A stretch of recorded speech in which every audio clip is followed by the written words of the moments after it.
साथ संगत जी, प्रेम से कहना धन निरंकार जी। एक नई साखी के साथ स्वागत है आप सभी का आपके ही अपने चैनल पर। आज की हमारी साखी का विषय है राम नाम की महिमा। चलिए सुनते हैं आज की ये साखी। साथ संगत जी, भगवान भोलेनाथ को एक बार बिना कारण के किसी को प्रणाम करता देख पार्वती जी ने पूछ लिया, आप किसको प्रणाम करते रहते हैं प्रभु?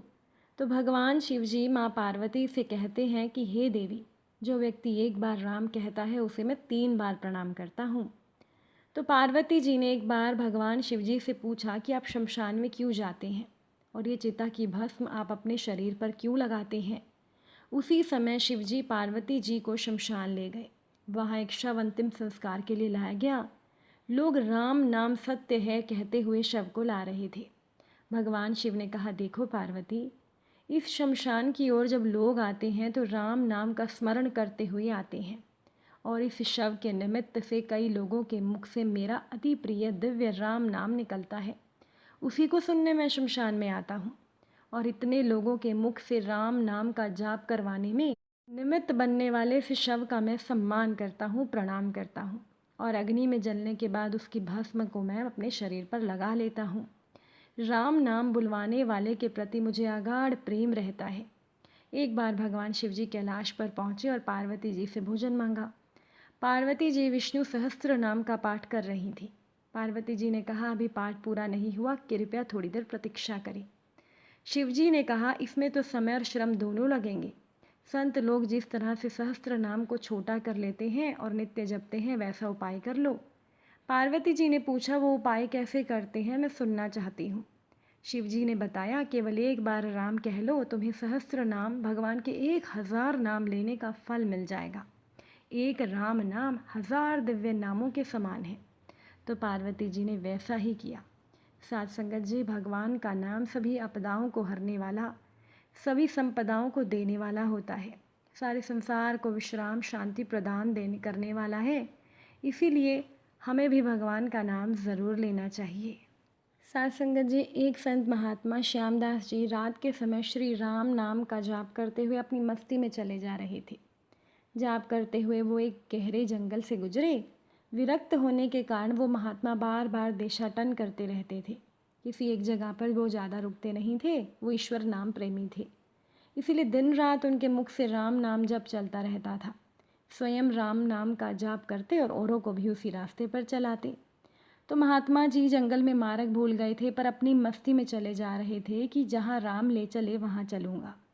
दूर अंधेरे के बीच बहुत सी दीपमालाएं प्रकाशित थी, तो महात्मा जी उसी ओर चलने लगे। पास पहुँचते ही उन्होंने देखा कि एक वट वृक्ष के पास अनेक प्रकार के वाद्य यंत्र बज रहे थे। नाच गान और शराब की महफिल जमी थी।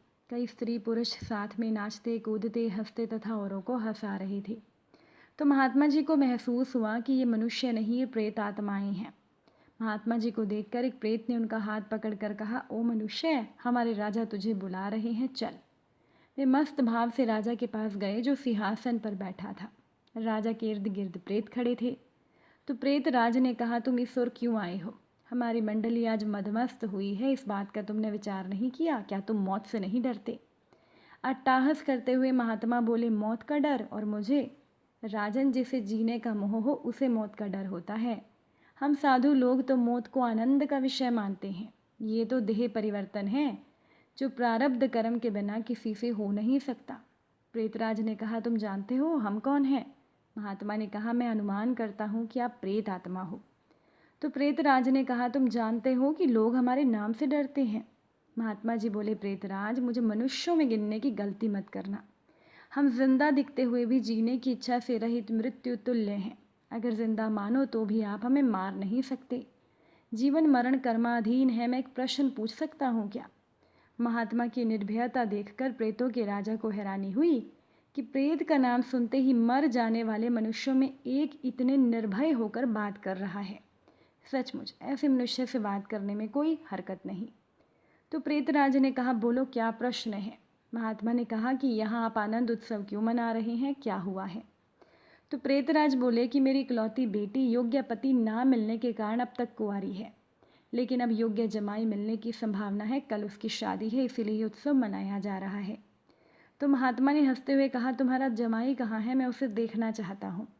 प्रेतराज ने कहा, जीने की इच्छा के मोह के त्याग करने वाले महात्मा, अभी हमारा जमाई प्रेत योनि को प्राप्त नहीं हुआ।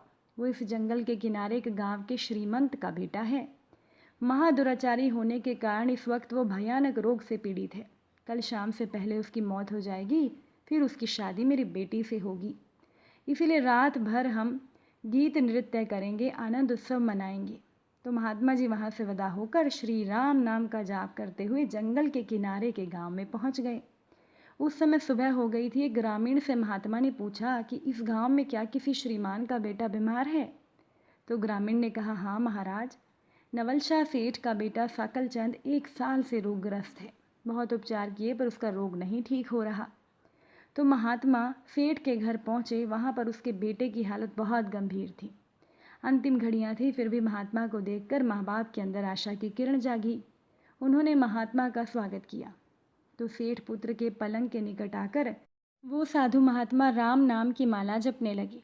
दोपहर होते होते लोगों का आना जाना बढ़ गया। महात्मा ने कहा, क्यों साकलचंद, अब तो ठीक हो?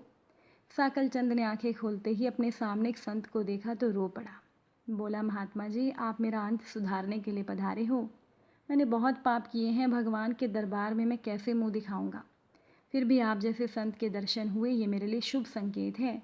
इतना बोलते ही उसकी सांस फूलने लगी, वो खांसने लगा।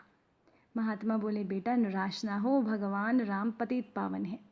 तेरी ये अंतिम घड़ी है, अब काल से डरने का कोई कारण नहीं। खूब शांति से चित्त वृत्ति के तमाम वेग को रोककर श्री राम नाम के जप में मन को लगा दे। जाप करता जा। दिन ढलते ही साकलचंद की बीमारी बढ़ने लगी। वैद्य हकीम बुलाए गए, कई औषधियाँ दी गई, किंतु अंतिम समय आ गया ये जानकर महात्मा जी ने थोड़ा नीचे झुककर साकलचंद के कान में राम नाम लेने की याद दिलाई। राम बोलते ही साकलचंद के प्राण पखेरु उड़ गए। लोगों ने रोना शुरू कर दिया। शमशान यात्रा की तैयारियां होने लगी। मौका पाकर महात्मा जी वहाँ से चल दिए। नदी तट पर आकर स्नान करके वो नाम स्मरण करते हुए वहाँ से रवाना हुए। शाम हो गई थी। फिर वो मध्य रात्रि के समय जंगल में उसी वट वृक्ष के पास पहुँचे। वहाँ पर प्रेत समाज मौजूद था। तो प्रेत राज सिंहासन पर हताश होकर बैठे थे। आज गीत हास्य कुछ भी नहीं था, सब प्रेत रो रहे थे। तो महात्मा ने कहा, प्रेतराज, कल तो यहाँ आनंद उत्सव था, आज शोक लहर क्यों है? प्रेतराज ने कहा, हाँ भाई, हम इसीलिए रो रहे हैं, हमारा सत्यानाश हो गया। मेरी बेटे की शादी होने वाली थी, अब वो कंवारी रह जाएगी। महात्मा ने कहा, प्रेतराज, तुम्हारा जमाई तो आज मर गया ना, फिर तुम्हारी बेटी कुंवारी क्यों रही? प्रेतराज ने गुस्से में कहा, तेरे पाप से। मैं ही मूर्ख हूँ कि मैंने कल तुझे सब बता दिया, तूने हमारा सत्यानाश कर दिया। तो महात्मा ने प्यार से कहा, मैंने आपका अहित किया, ये बात मुझे समझ नहीं आ रही। क्षमा करना, मुझे मेरी भूल तो बताओ, तो मैं दोबारा नहीं करूँगा। प्रेतराज ने गुस्से में कहा, यहाँ से जाकर तूने मरने वाले को नाम स्मरण का मार्ग बताया और अंत समय भी उससे राम नाम कहलवाया, इसीलिए उसका उद्धार हो गया और मेरी बेटी कुंवारी रह गई। तो महात्मा ने कहा, क्या केवल एक बार नाम जप लेने से वो प्रेत योनि से छूट गया? क्या तुम सच कहते हो? प्रेतराज बोला, हाँ भाई, जो मनुष्य राम नाम जप करता है वो राम नाम जप के प्रताप से कभी हमारी योनि को प्राप्त नहीं होता। प्रेत के द्वारा राम नाम का ये प्रताप सुनकर महात्मा जी प्रेमाश्रु बहाते हुए भाव समाधि में लीन हो गए। साथ संगत जी, ऐसी होती है राम नाम की महिमा। अगर आज की ये साखी आपको अच्छी लगी हो, वीडियो को लाइक शेयर ज़रूर कर दीजिएगा। आप सभी से फिर मुलाकात होगी नई साखी के साथ। साथ संगत जी, प्यार से कहना, धन निरंकार।